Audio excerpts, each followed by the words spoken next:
Good morning, Year 3. I hope you had a brilliant first day back of your home learning yesterday. So today then we're going to be starting the book Charlie and the Chocolate Factory. Okay, so just like last time when we did Gangster Granny, I will be reading some pages and you will be watching some videos as well this time, because I'd like to see you watching the different movies that have been released for Charlie and the Chocolate Factory, just different clips so we compare them. But today we're just going to be reading chapter 1.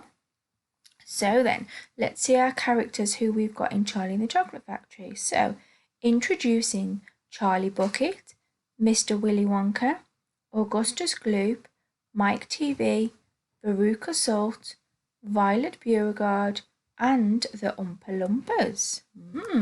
Okay then, so chapter 1. Oh, sorry, missed this page here. There are 5 children in this book. Augustus Gloop, a greedy boy. Veruca Salt, a girl who is spoiled by her parents. Violet Beauregard, a girl who chews gum all day long. Mike TV, a boy who does nothing but watch television. And Charlie Bucket, the hero. So, chapter 1. Here comes Charlie. These 2 very old people are the father and mother of Mr. Bucket.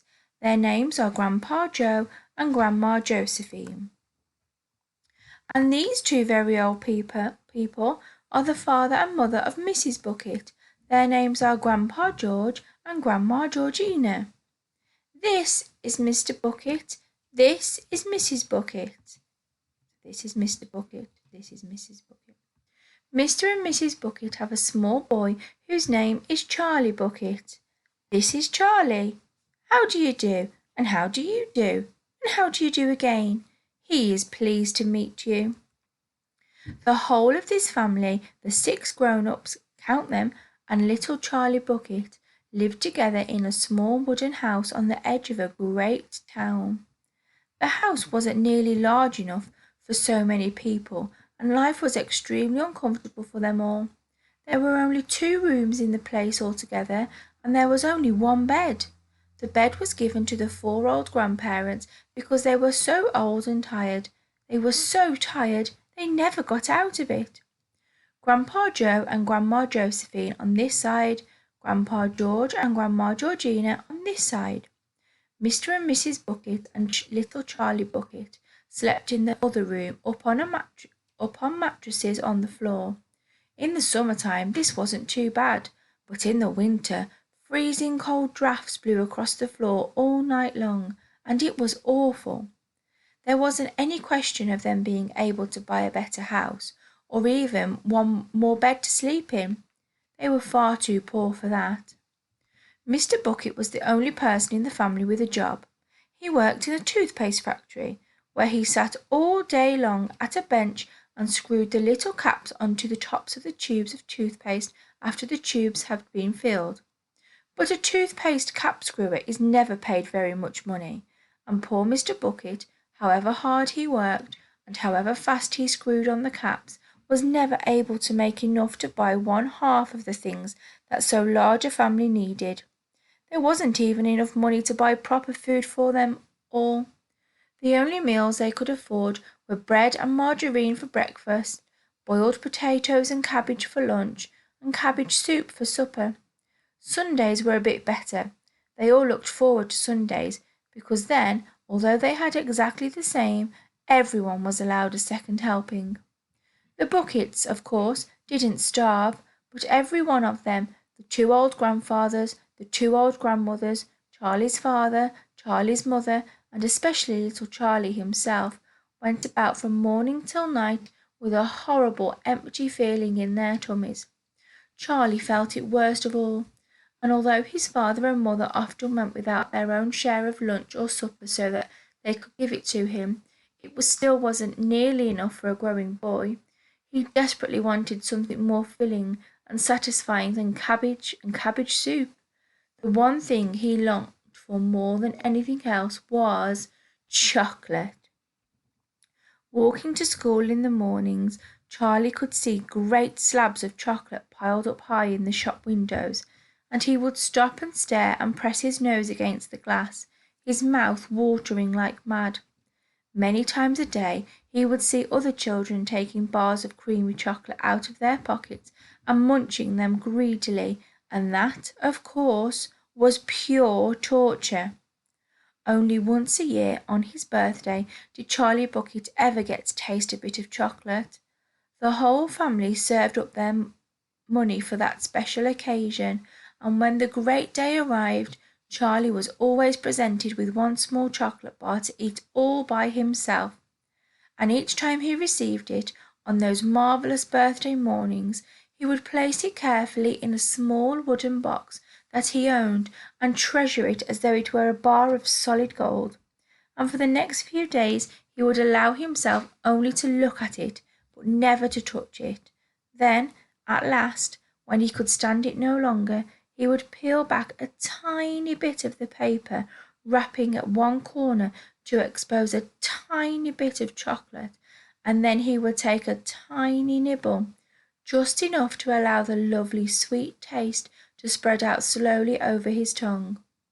The next day he would take another tiny nibble, and so on and so on, and in this way Charlie would make his sixpenny bar of birthday chocolate last him for more than a month.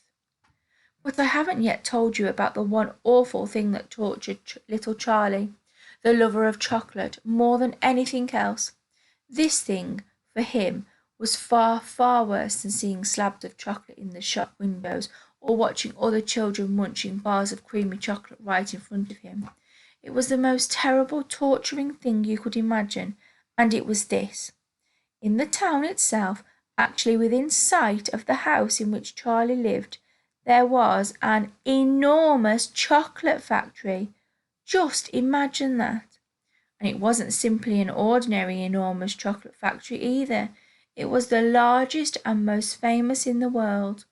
It was Wonka's factory, owned by a man called Mr. Willy Wonka, the greatest inventor and maker of chocolates that there has ever been. And what a tremendous, marvellous place it was! It had huge iron gates leading into it, and a high wall surrounding it, and smoke belching from its chimneys, and strange whizzing sounds coming from deep inside it. And outside the walls, for half a mile around in every direction, the air was scented with the heavy, rich smell of melting chocolate. Twice a day on his way to and from school, little Charlie Bucket had to walk right past the gates of the factory, and every time he went by, he would begin to walk very, very slowly, and he would hold his nose high in the air and take long, deep sniffs of the gorgeous chocolatey smell all around him. Oh, how he loved that smell! And oh, how he wished he could go inside the factory and see what it was like. Okay then, so that was chapter 1 of Charlie and the Chocolate Factory.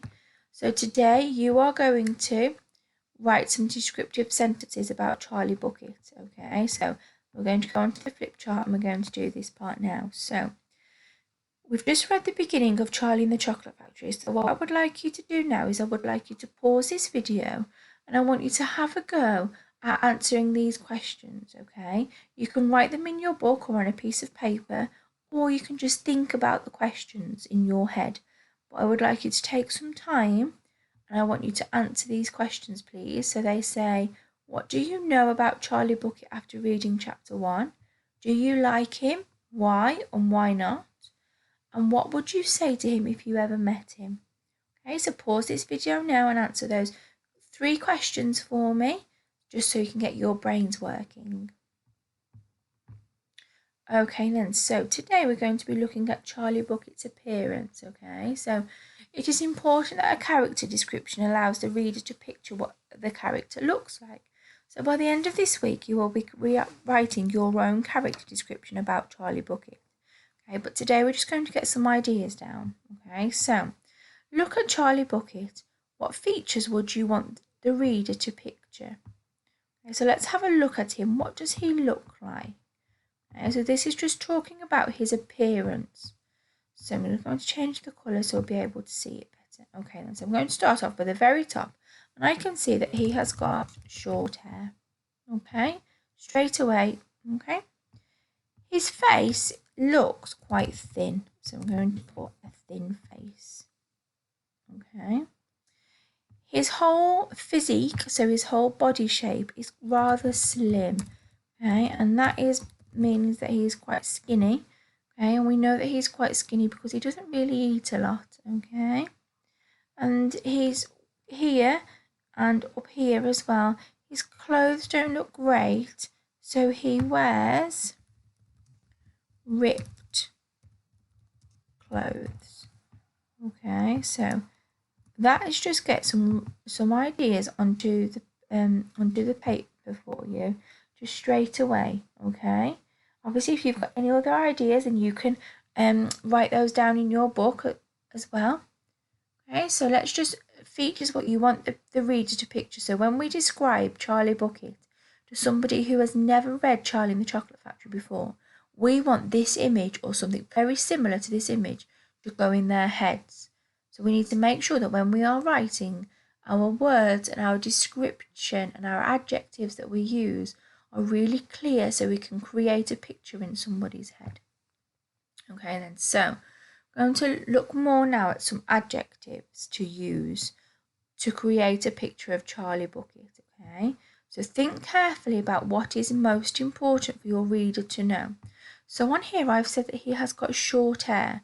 So we can see that short is an adjective. However, I'm going to up level that a little bit, and I'm going to say that he has wispy, ruffled, and fine hair. So we have got 3 adjectives there that you can talk about to use his hair. Okay, wispy, ruffled, and fine. If you're not sure on what these words mean, please look them up on the online dictionary or a dictionary if you've got one in your home. Okay, so we've said about he's got a thin face. I'm going to say that his thin face is also very pale and sunken. Okay, so sunken just means because he may not be eating all of the vitamins and everything that we all do. His face, especially his eyes, are sunk back into his face. Okay, so very pale. He's got a sunken looking face. Now we've said that he's quite slim. So instead of saying slim, I'm going to say that he's slender and scrawny. Okay, so again, if you don't know what these words mean, please look them up. Okay, but basically they're just synonyms for the words that we've just used. We're just up leveling them. Okay, and finally, his clothes are ripped. So you can see here his jacket arm looks very short to his actual arm. So his clothes are ill-fitting. That means they don't really fit him. Okay, he is unkempt, meaning that he might look a little bit scruffy, and his clothes are torn. Okay, so all this time we are up leveling those simple adjectives that we have chosen here and up leveling them to lots of different more that we can choose from. Okay, so on this flip chart as well, I've also included some more adjectives for you to include. So there's lots here, and also lots here that split the adjectives into different sections. So face, hair, body, voice, clothes, movement. Okay. So today then, you are just writing sentences, okay? And you're going to be able to use adjectives and adverbs to add detail. You're going to use a range of openers for your sentences, including adverbs, time, or prepositions. And you're going to correctly punctuate your sentences, making sure we start with capital letters, finish with full stops, and adding any commas correctly that we need to.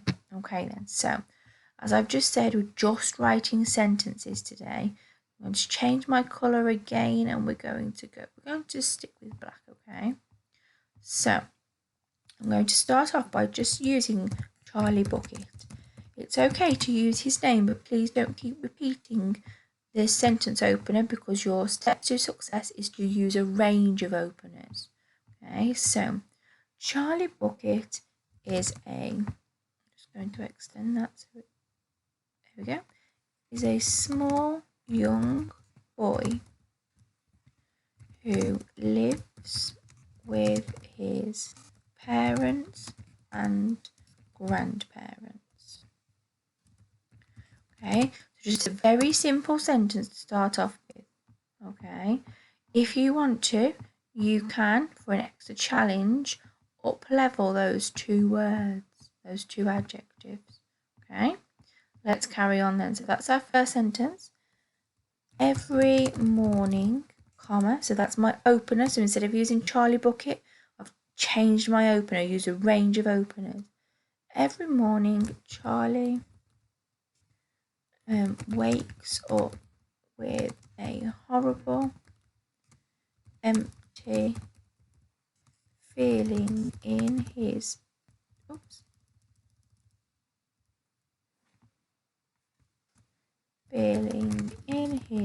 tummy as he has hardly eaten anything the day before. Okay, so here it says you can write your sentences about what he looks like, who his family are, or what he loves. Okay, so I'm just getting some ideas down for you so that you can either magpie some of these ideas and change the sentences, or you can absolutely write whatever you want to, either talking about maybe his family, for example, or what he loves. So we know that he loves chocolate. Okay, last one that I'm going to model for you is unfortunately. So again, I'm using another sentence opener, comma, Charlie's family don't have a lot of money, but what they do have is a lot of love.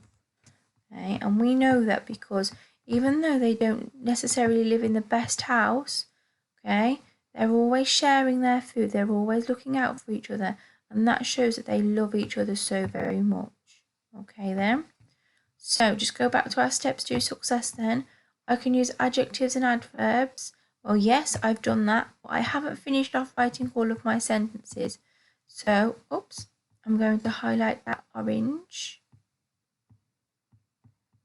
Okay. I can use a range of openers again. I'm going to highlight that orange because we haven't finished yet. I can correctly punctuate my sentences. So actually I have correctly punctuated my sentences, making sure that we have got commas between two adjectives. We've got commas after fronted adverbials, okay, and full stops at the end of our sentences, and capital letters at the beginning of our sentences, making sure we've got capital letters for names as well. So lots of things for you to be getting on with today. Okay, so as I've said, your task is to write descriptive sentences about Charlie Bucket. So again, it could be about what he looks like, who his family are, or what he loves. So you might want to go back and listen to the story. Okay, I have also put the story on our website for you to have a look at, the chapter 1 on the website. So if you want to read it yourself, you're more than welcome to. Okay, have an awesome day. And if you need any help or support, please email myself or Mr. Grocott, and we will try our best to help you. I look forward to reading all of your descriptive sentences about Charlie Bucket. Speak to you all tomorrow. Bye.